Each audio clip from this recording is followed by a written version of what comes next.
Hola, ¿cómo están? Muy buenas tardes. Hoy es martes de entrevista y de veras que hoy tenemos una gran entrevista porque nos hace el favor de estar con nosotros hoy el escritor, periodista y bueno, él es la inspiración de esta película que se acaba de estrenar el pasado viernes en Netflix y que está de veras arrasando en todo el mundo y que se llama La Captura. Y bueno, es una película que fue dirigida por Chava Cartas, perdón, producida por Francisco González Compeán e inspirada en un relato periodístico de justamente este gran periodista que tenemos hoy con nosotros, experto además y que ha trabajado mucho temas de seguridad, repito que es Héctor Mauleón. Y Jaime Guerrero y yo, Tere Vale, te damos la bienvenida, Héctor, y te agradecemos mucho que estés con nosotros. Pues Muchísimas gracias. Cuéntanos cómo surgió la idea, pues, de llevar a una película, pues, la historia de la captura en 2016 del Chapo Guzmán. Comenzó de manera muy fortuita. Yo poco después de la captura del Chapo Guzmán en los Mochis, publiqué en el periódico El Universal una columna que estaba centrada en la historia de los dos policías de la Federal de Caminos, de la Policía Federal, adscritos a la División de Seguridad Regional, que estaban vigilando la carretera esa noche. Habían quedado destacados en ese lugar. En algún punto de la madrugada escucharon las aspas de un helicóptero, se preguntaron si habría un operativo, no sabían si era de la Marina o del Ejército. Al poco tiempo se les acercó una patrulla en la que iba el responsable del turno y les dijo que estuvieran pendientes, que parecía que se escuchaban tiros en los Mochis, que no había todavía mucha información, pero que se mantuvieran expectantes. No sabían que esa madrugada la Marina estaba llevando a cabo un operativo para detener al Chapo en una casa de seguridad de los Mochis. Hay un video que se puede consultar en YouTube que es estrujante, estremecedor, porque fue grabado por los marinos durante la irrupción en este lugar que estaba cubierto, protegido por los sicarios del Chapo Guzmán. Se desató una balacera, hubo granadazos, hubo heridos, gritos. Son unos minutos de un video que de verdad sorprende por la fuerza, por la violencia que expresa a lo largo de este operativo. La sorpresa que se llevan los marinos es que al revisar esa casa laberíntica llena de habitaciones y de someter a quienes ahí se encontraban, no hallaron al Chapo. Después de una revisión se dieron cuenta que había un mecanismo, que abría un closet y que en ese closet había un túnel que llevaba al drenaje pluvial de la ciudad y que por ahí se había ido. Montaron un operativo porque sabían que tenía que salir por algún lado y entonces cubrieron los Mochis intentando localizar el punto por el que el Chapo y su lugarteniente, Orso Iván Gastelum, conocido como el Cholo, tendrían que salir. Ellos salieron efectivamente, les llevó varias horas en medio del agua, porque había estado lloviendo de manera muy intensa y el nivel del agua había estado subiendo en el drenaje. Entonces ellos les llevó cerca de 4 horas poder moverse solamente unas cuantas calles en medio de ese mar de aguas grises, negras y turbias que se conjugaban en el drenaje. Tuvieron miedo de ahogarse y decidieron abrir una alcantarilla y salir.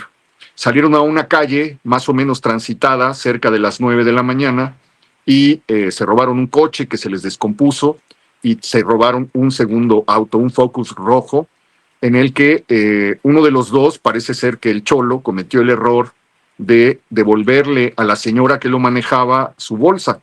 En esa bolsa había un teléfono celular. La mujer reportó al C4 que le acababan de robar el auto 2 hombres que iban en calzoncillos y en el C4 se pasó el reporte de que estuvieran atentos por si veían pasar este vehículo.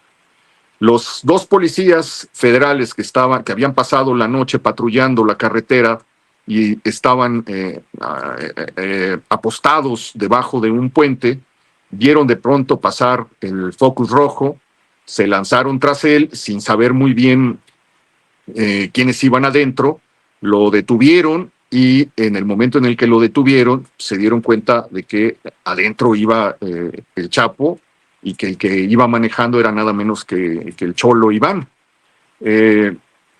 Se da un momento en el que ellos relataron que pues vivieron un instante de sorpresa, de miedo, de no saber qué hacer al darse cuenta de que tenían frente a sí al narcotraficante más buscado del mundo. Lo subieron a la patrulla y le tomaron la foto que luego le dio la vuelta al mundo, esa foto en la que el Chapo está pensativo en la parte trasera de la patrulla y tiene al lado a su jefe de sicarios. Esta foto la enviaron a sus superiores y fue escalando de un lugar a otro hasta llegar a las oficinas del Comisionado Nacional de Seguridad. En ese tiempo era Renato Sales. Renato Sales estaba en un desayuno con unos integrantes del GIEI que estaban buscando a los desaparecidos, a los alumnos que desaparecieron en Iguala en septiembre de 2014 y que eran alumnos de la Escuela Normal Rural de Ayotzinapa. Estaban hablando con ellos cuando le llega el anuncio de que, primero, que detuvieron al Chapo. Renato Sales pide que le tomen una foto para saber si es efectivamente el Chapo. Toman la foto y la foto comienza a ascender hasta que llega a manos del comisionado. El comisionado se la envía al secretario de Gobernación, que en ese tiempo era Osorio Chong. Osorio Chong estaba dando una conferencia. En el momento en el que estaba dando la conferencia, se dio cuenta en la Cancillería, se dio cuenta de que el secretario de Marina y el secretario de la Defensa le estaban haciendo señas con los pulgares, levantando los pulgares. No entendió bien qué se trataba hasta que su secretario particular, Guillermo Lerdo, le pasa una tarjeta en la que más o menos le dice: tenemos al Chapo, lo detuvimos en una carretera. El secretario le reporta a Enrique Peña Nieto, que es el momento en el que Peña Nieto ve la fotografía y manda ese tuit que también se viralizó, que decía misión cumplida. La orden que reciben los policías es que lo entreguen en las instalaciones del cuartel militar que está más cercano, que está ahí en los Mochis. Pero el problema fue que escucharon por radio que alrededor de 30 camionetas andaban sobre la carretera buscando por dónde podría encontrarse el Chapo y con la orden de rescatarlo para llevárselo. Entonces, pues ellos comprenden que no les da tiempo de cruzar hasta el cuartel militar y deciden meterse en un motel, el Motel Dux, que estaba sobre la carretera, en donde para ese momento ya se les había sumado el jefe de turno y deciden atravesar una patrulla en la entrada. Una persona se baja, un oficial se baja con un rifle y se queda apostado detrás de la patrulla, y ellos se meten dejan al Cholo en el garage del motel dentro de su patrulla y suben al Chapo a la habitación número 51. Están con él aproximadamente 20 minutos, están 20 minutos a solas con el Chapo, hasta que pues comienzan a llegar más policías federales, comienzan a llegar la Marina, comienza a llegar el Ejército, y empieza el pleito por ver quién se lo va a llevar para presentarlo en el hangar presidencial. Dicen que subieron de tono las palabras, que hubo empujones, etcétera, porque la Marina decía: pues este operativo es nuestro, y los federales respondían: fuimos nosotros los que lo detuvieron. Finalmente se pusieron de acuerdo para que estuvieran todos en el avión que traía al Chapo a la Ciudad de México, y estos policías venían en el avión, estuvieron durante la presentación del Chapo con pasamontañas, y después de eso fueron condecorados en una ceremonia secreta para mantener oculta su identidad. Y luego los mandaron fuera del país a cubrir comisiones para protegerlos como agregados en embajadas, estuvieron en otros lugares. Hasta que termina el sexenio, llega López Obrador, desaparece la Policía Federal y los dos regresan. Se sabe que regresan, su identidad sigue protegida, pero logré saber que pues algunos de ellos andan penando, rogándole a Dios, patrullando y haciendo otras comisiones, rogándole a Dios que no se sepa que ellos fueron los que detuvieron al Chapo. Publiqué esa historia. eh, Al poco tiempo recibí un mensaje de una persona que yo no conocía en ese tiempo y del que acabé siendo un gran amigo, que es Francisco González Compeán, productor de larguísima trayectoria, uno de los productores más importantes de México, pues productor de Amores Perros, para no ir tan lejos, de Todo el Poder, de Amarte Duele. Venía él de los éxitos, o estaba por llegar a los éxitos de comedia que fueron Mis Reyes contra Godines, etcétera. Y me pidió que nos juntáramos porque había leído la historia y sentía que ahí había la posibilidad de hacer algo, una película, una serie o alguna cosa. Esto pasó hace 8 o 9 años. Nos juntamos a desayunar un día y empezó un proyecto que tardó muchísimo tiempo porque era difícil colocar una película de acción mexicana, una película en la que los narcos no fueran los héroes, sino que fueran los policías. Fue un guión que recibió muchísimos tratamientos, que se discutió muchísimo, pero bueno, pues finalmente eh, le dieron a Francisco el banderazo de salida en Netflix y se empezó a hacer esta película con una mancuerna que él ha encontrado, que es este extraordinario director Chava Cartas, que tiene un talento del que ha hecho gala en muchas películas, pero que se ha ido afinando y que había llegado a un momento culminante con la dirección de la película Contraataque, que fue también un éxito En mundial. Netflix. En Netflix también. Entonces, Sí. pues con esa mancuerna, Chava Cartas, Francisco González Compeán, con un guión de Bernardo Esquinca, y luego pues con un casting que es verdaderamente brutal. Digo, Alfonso Escogió Herrera. a Poncho Herrera, Noé Hernández, Héctor Costifakis, en el papel del Chapo, que está pero verdaderamente espectacular. Se comenzó a hacer esta película que, a pesar de que todo el mundo sabe en qué termina, logró crear un clima de suspenso, que es lo que más ha sorprendido a la gente que la ha visto. Pues resulta que la película se estrena este viernes, se estrenó el viernes pasado y empezó a subir como espuma, no solamente en México, se terminó por convertir en un fin de semana en la película más vista en el mundo. A mí me emocionó mucho ver un posteo de Poncho Herrera que dice: la película más vista en el planeta es una película mexicana y se llama La Captura.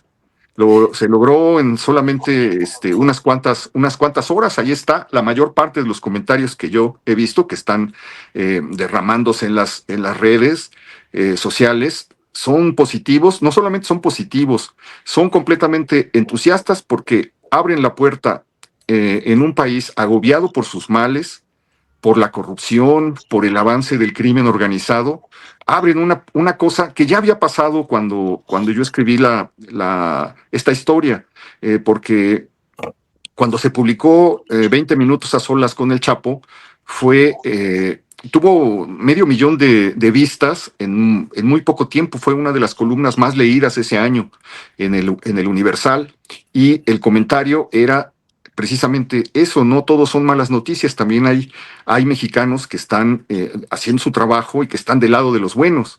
Eso llamó mucho la atención y creo que eso lo lograron plasmar de manera extraordinaria en la versión cinematográfica, en este exitazo que está haciendo La Captura. Jaime. A ver, bueno, Déjame ser totalmente sincero. Me dijo Tere, hay que ver la captura porque vamos a tener a Héctor de Mauleón. Y dije, híjole, a mí las películas de narcos, dije, no. ¿Por qué? Porque es lo que tú decías, muchas veces terminan exaltando a los narcos como aventureros, audaces, etcétera. Déjame decirte que fue una agradable sorpresa. A pesar de que yo ya había leído tu texto, nunca sabes cómo ese texto se convierte en una película. Puede pasar cualquier cosa. Hay dos cosas primero que es cierto, la película está contada desde el punto de vista de la policía, de dos policías, y de dos policías extrañamente honestos en este país. Hay dos cosas que me impresionaron. Primero, el miedo que tienen los propios policías honestos de este país por hacer justicia y que se expresa muy bien en los diálogos. Estamos muertos, dice. Estamos muertos, o sea, no importa lo que pase, estamos muertos. ¿Cómo percibes tú ese miedo de hacer las cosas bien todos los días en los policías, en los marinos, en el ejército, que están tratando de hacer las cosas correctas? Eso es lo que creo Y que déjame decirte otra cosa. ujú. Es una película alentadora porque dices, sí hay todavía gente dentro de esas Fuerzas Armadas que puede ser honesta. Adelante, Héctor. Sí, pues mira, llevamos décadas ya de malas noticias. Llevamos décadas de descubrir que el estado de las cosas en México solamente ha sido posible porque le han facilitado autoridades, porque le han facilitado policías, marinos, militares, ministerios públicos, legisladores, ya sabemos que gobernadores, no sabemos, procuradores, subprocuradores, no sabemos a qué, jueces, ministros, etcétera. No sabemos a qué nivel llega verdaderamente o ha llegado verdaderamente este cáncer.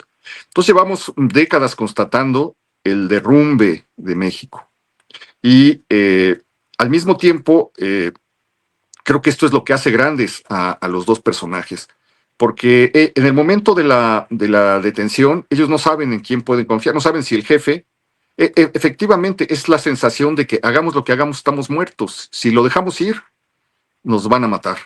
Si lo llevamos a donde él quiere, lo vamos a entregar y nos van a matar. Y si no lo entregamos, si no nos lo llevamos y lo entregamos, van a ir por nosotros.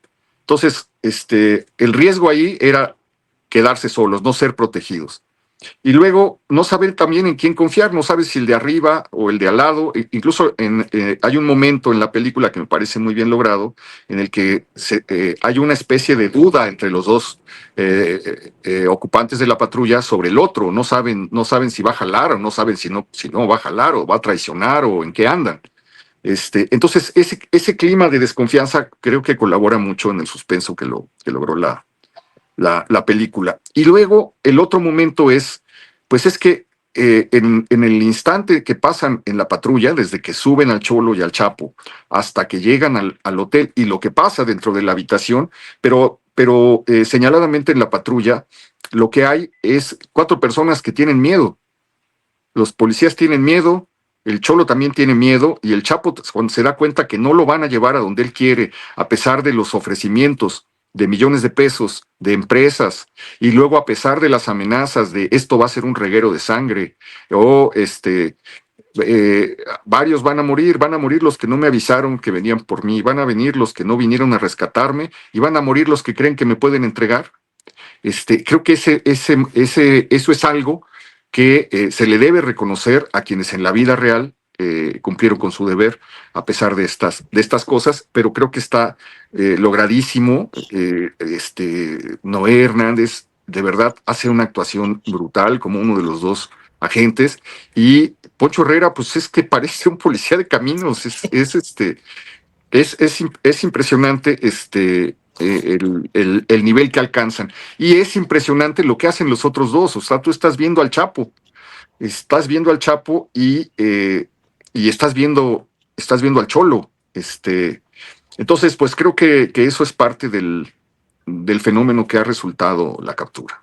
Desde luego que las grandes actuaciones de estos 4 personajes, pero fíjate que todos, Héctor, porque a mí una cosa que también me preocupó muchísimo pensando en los hechos de la vida real es la situación de la esposa, de los hijos de uno de los policías, del que interpreta Alfonso Herrera, pues que de pronto se ve sumergida en un ambiente pues de terror, porque realmente es terror, en donde está en juego la vida de sus hijas y de ella.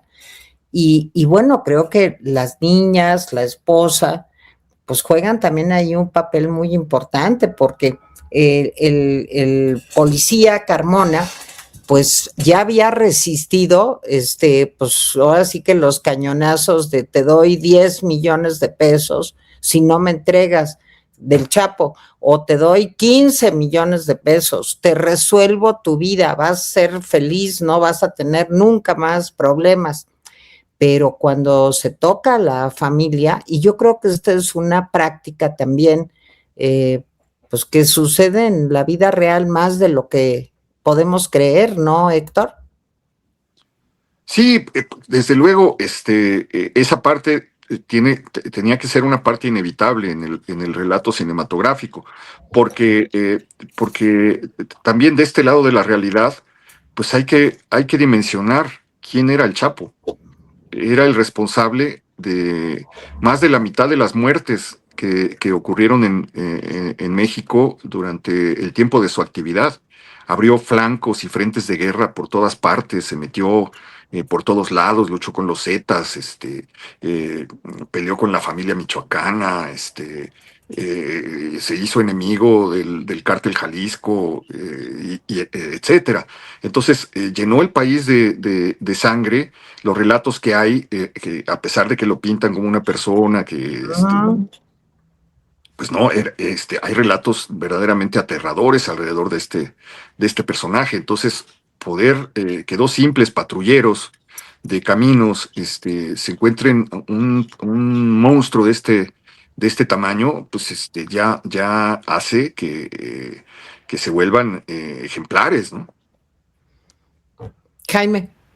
Fíjate que eran los tiempos de la Marina, Héctor, ¿te acuerdas, no? Sí, sí, Es sí. decir, se decía, los Estados Unidos solo tienen confianza en la Marina, no tienen confianza en el ejército, se decía.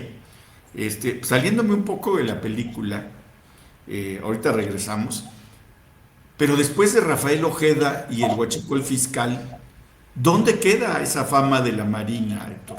Digo, porque tú eres un cronista cotidiano de esos fenómenos, pero no eres un cronista vulgar, que eso es importante. Ser alguien que escribe sobre eso no es igual a ser alguien que de veras hace crónica. ¿Dónde queda la fama de la Marina hoy, Héctor? Sí, pues mira, efectivamente, los grandes golpes que se dieron contra el narcotráfico desde el sexenio de Calderón y en el sexenio de Enrique Peña Nieto fueron en su mayor parte encabezados por la Marina. Era la institución de confianza, la institución que tenía interlocución con el gobierno de Estados Unidos. De hecho, la vez que capturan al Chapo, la segunda vez que lo agarran en una torre de lujo, en un condominio en Mazatlán, pues fue precisamente la DEA la que dio la ubicación. Era una institución de absoluta confianza y una de las más reputadas en el nivel de confianza de la misma sociedad. Cuando preguntabas a quién confía usted, hasta arriba de todo quedaba siempre la Marina. Creo que este golpe al prestigio de la institución la tiene que obligar a dar un golpe de timón, porque pues es la cúpula de la Marina la que quedó involucrada en el descubrimiento de los buques con millones de litros de huachicol. Creo que, sin embargo, creo que no le alcanza a 2 marinos un contraalmirante y un almirante para operar una red de ese tamaño. ¿Quién compraba, quién hizo los tratos con Claro. las petroquímicas de Estados Unidos? ¿Quién contrató o compró los buques? ¿Quién arregló para bajar 20 millones de litros de combustible? ¿Cuántas pipas necesitas? ¿Quién arregló esas pipas? Y luego para trasladarlas por el país, para llevarlas a distribuir y a los lugares donde se iba a vender, pues que tenía que haber una red por la que pasaban muchísimas cosas. Entonces, creo que estamos viendo el principio de una maraña que sí comenzó, eso sí ya está muy claro, porque cuando se entregan las aduanas a la Marina y al Ejército, pues ahí se descubre el potencial de corrupción que representaban estas aduanas. Y se descubre, porque es una película que tiene muchos capítulos, la que hemos vivido en México, y se descubre que también ese dinero sirve para financiar las campañas políticas. Ahí está el rey del Huachicol como la gran figura del sexenio de López Obrador, financiando a 7 gobernadores actuales, las campañas de 7 gobernadores que hoy están en el poder y que están en el poder con ese dinero. Entonces, creo que es una maraña que involucra a todo un gobierno o a todo un estado y los hilos apenas los estamos viendo, ¿no? Apenas están emergiendo algunas cosas de este gran escándalo que fue el tráfico de huachicolas. Se volvió la vía de negocios más rápida y más redituable para las organizaciones criminales, con menos problemas incluso que el tráfico de drogas. Entonces, esas dos vetas pues bañaron la vida pública de México. Para que pudieran existir, tuvieron que cooptar, como te decía, no sabemos hasta qué nivel, gente que por dinero, que eso sí, por dinero, accedieron a hacer lo que fuera, lo que les dijeran. Y pues creo que ese es el problema. Por otro lado, pues creo que nos enteramos de esto, precisamente quien inició la investigación fue la Marina, ¿no? Cuando llega el cambio de gobierno y se va el almirante Ojeda con sus 2 sobrinos, quienes se quedan dicen, ¿qué es esto? Y esa parte es la que comienza a jalar los hilos que acaban de llevar a la detención del contraalmirante en Argentina, uno de los involucrados o supuestos involucrados en esta red. Pero pues es una película que no tenemos completa. El gobierno se mueve en la opacidad, reservando por 5 años todo, cerrando las ventanas para que no se sepa ni siquiera el contenido de sus carpetas, de lo que han hecho en los casos, en los grandes escándalos. Simplemente exoneran y dicen no hay pruebas y no se encontró nada y no hay delito y uno tiene que creer en lo que dicen. No hay manera de que haya acceso a esas investigaciones. Pero bueno, pues creo que la película llega precisamente en ese contexto, en una maraña de corrupción oficial que involucra a los más altos personajes del partido en el poder, a los más altos personajes del movimiento. Pues llegó nada más y nada menos ya que a la casa del presidente, del expresidente, ¿no? Y con el retiro de la visa del hijo, con el retiro inédito con la orden de aprehensión con fines de extradición de un gobernador en funciones, con el retiro de la visa de otra gobernadora, con una lista de funcionarios activos que pues no tardaremos en conocer y que se ha ido filtrando gota por gota, ¿no?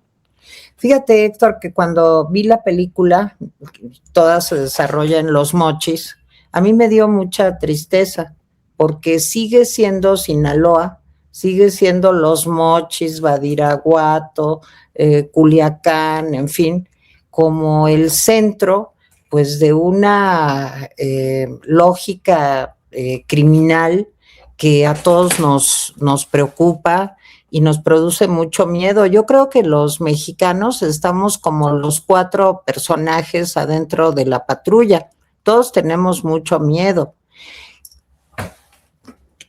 No sé cómo preguntártelo, pero existe un horizonte en donde pudiéramos ver que este escenario criminal en ciertas zonas del país podría estar comenzando a resolverse, o es completamente imposible soñar en esto? Y la última, bueno, de mi parte te digo en esta pregunta, ¿no tienes miedo, Héctor? Yo cada vez que te veo, digo, un trabajo de investigación tan audaz, tan tenaz, con tanta solidez, ¿no te da miedo que estás trabajando pues temas muy delicados?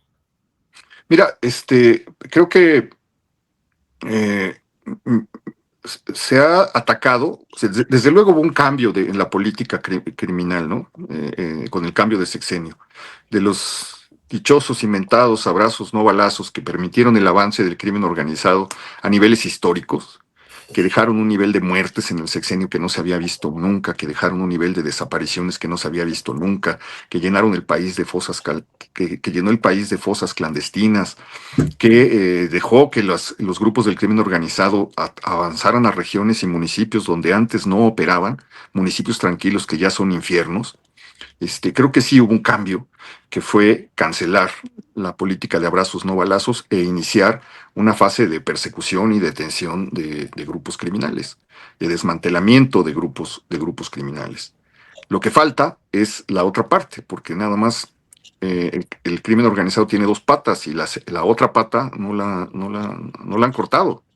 La otra pata sigue gangrenada y extendiéndose en su mal, y esa es la parte de la política, de la narcopolítica, de quienes permitieron y se enriquecieron con el sufrimiento y la muerte de millones de mexicanos y la angustia de millones de mexicanos, ¿no? Entonces, esa parte no la hemos atendido. ¿Qué hemos visto? Políticos que quitan del cargo y que los dejan protegidos, ¿no? No, no, quienes aparecen señalados y quienes se vuelven insostenibles simplemente los mueven y no se les toca con la menor carpeta de investigación, ¿no? Y por otro lado, pues creo que este clima hay que ver nada más el nivel en el que viven los periodistas que están en las ciudades en llamas en México, desplazados, con miedo, asesinados, silenciados, también sin saber en quién confiar. Claro. Y víctimas no solo del crimen organizado, sino la mayor parte de las agresiones que han tenido los periodistas en México vienen de agentes del poder, ¿no? Vienen de agentes del gobierno, desde políticos, funcionarios, hasta policías, militares, etcétera. Entonces, hay un ambiente de persecución, hay un ambiente de hostilidad contra la prensa que se expresa de muchas maneras. Lo acabamos de ver con las famosas listas que presentó Luisa María Alcalde. Dice que durante Claro. 7 meses hicieron un trabajo de investigación de 7 meses con dinero de los contribuyentes para acabar exhibiendo a 50 medios y periodistas que le resultan incómodos, y que a los que consideran ya no enemigos de su movimiento político, sino traidores a la patria. Uh-huh. Entonces, hay un clima de hostilidad, pues, que hace que el periodismo se tenga que hacer en esas condiciones en México. Te lo diría de este modo: yo creo que todos estamos dentro de esa patrulla. Uh-huh. No creo que haya un mexicano que esté fuera de esa patrulla. Estamos dentro de esa patrulla, eh, viendo el horror que se ha convertido este país y cómo se desata la violencia y el avance del crimen.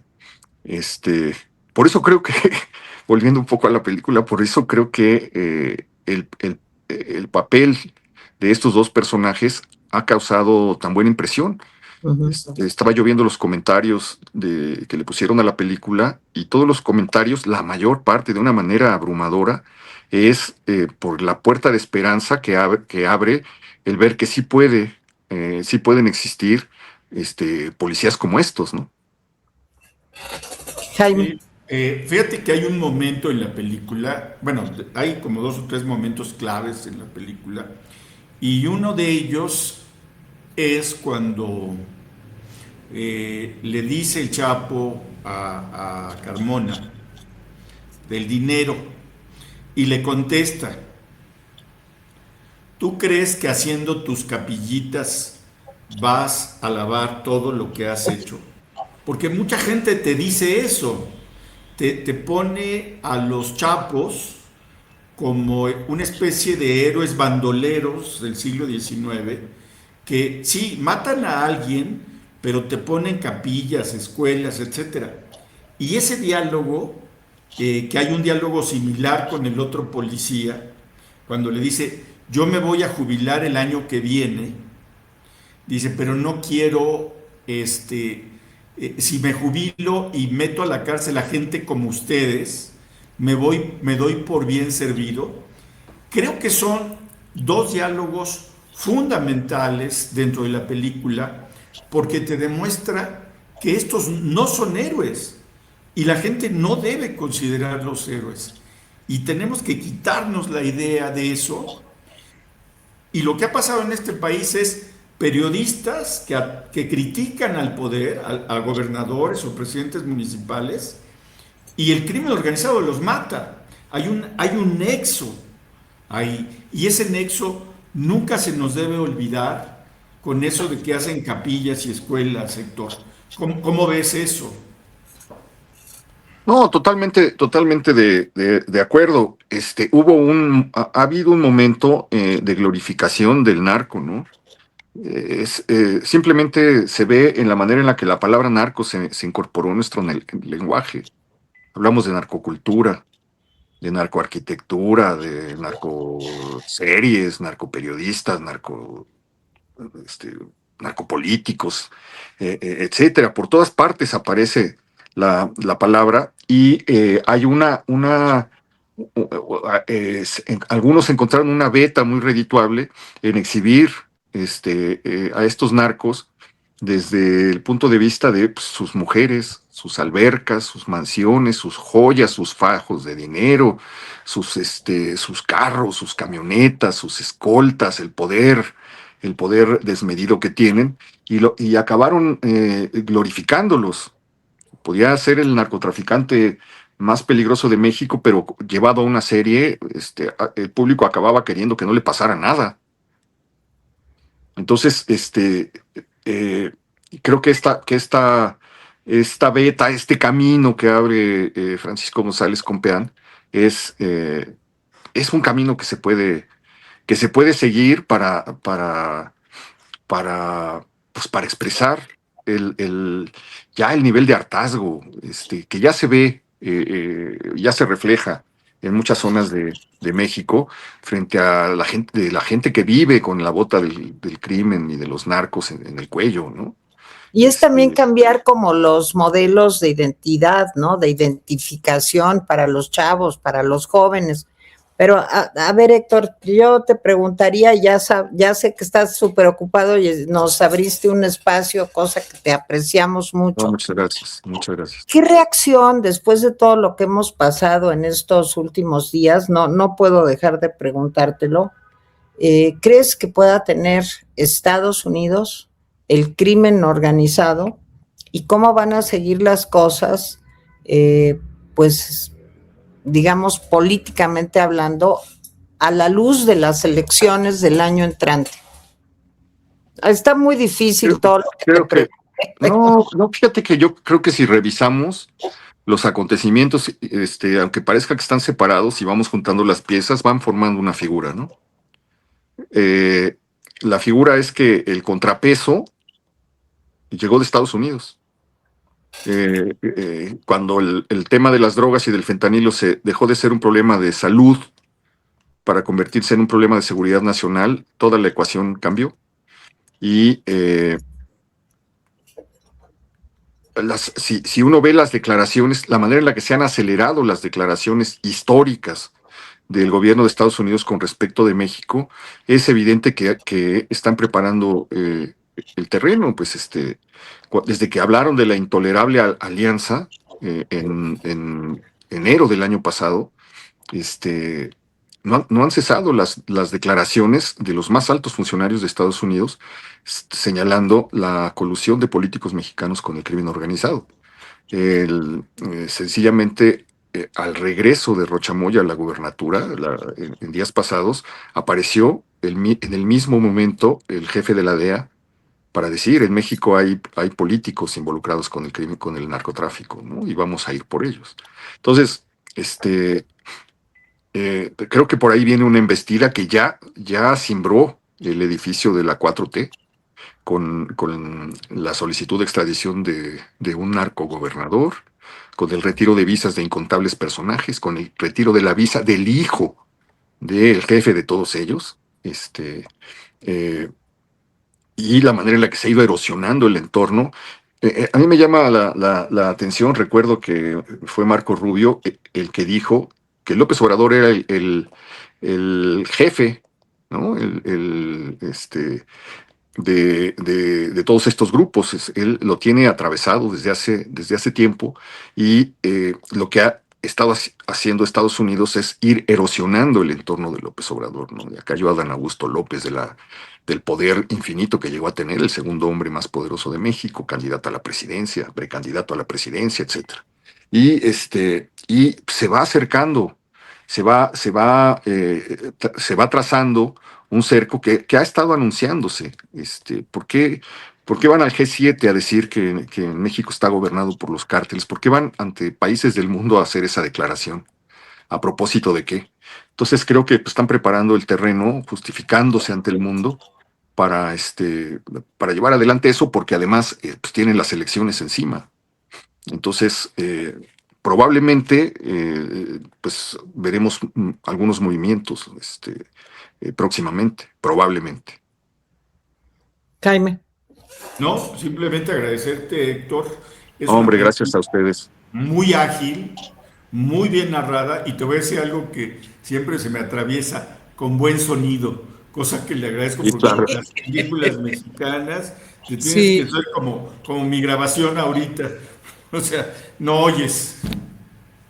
No, Héctor, de verdad, felicidades. Creo que es un trabajo muy importante el haber aterrizado esta narración tuya, también contada. Es una historia muy bien contada. Llevarla a una película que les quiero decir para los que nos están viendo, que además tiene sentido del humor, porque yo no pude dejar de echarme mis carcajadas también con algunas frases, sobre todo de Rosales, que es mi hit, uno de los dos policías, y que dentro de la gravedad de la situación, Rosales siempre termina sacándonos una sonrisa con su chispa y con su ingenio. Vean La Captura, está en Netflix, está basada en una historia, en una narración, en una crónica de Héctor de Mauleón, y eso es garantía, y es una película producida por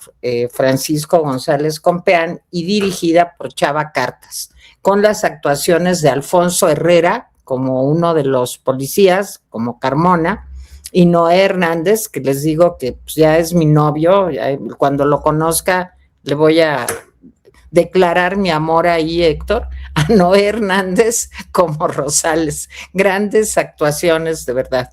Gran película, véanla en Netflix, ya está a partir del viernes pasado. Muchas gracias, Héctor. Hombre, mil gracias, les agradezco muchísimo esta conversación. Un abrazo muy fuerte, y a su auditorio también. Gracias, Muchas Héctor. gracias. Gracias, Jaime, gracias. Pues Jaime Guerrero y Tere Vale, ya nos vamos. Martes de entrevista, hoy con Héctor de Mauleón. Muchas gracias, bye, hasta la próxima. Luego.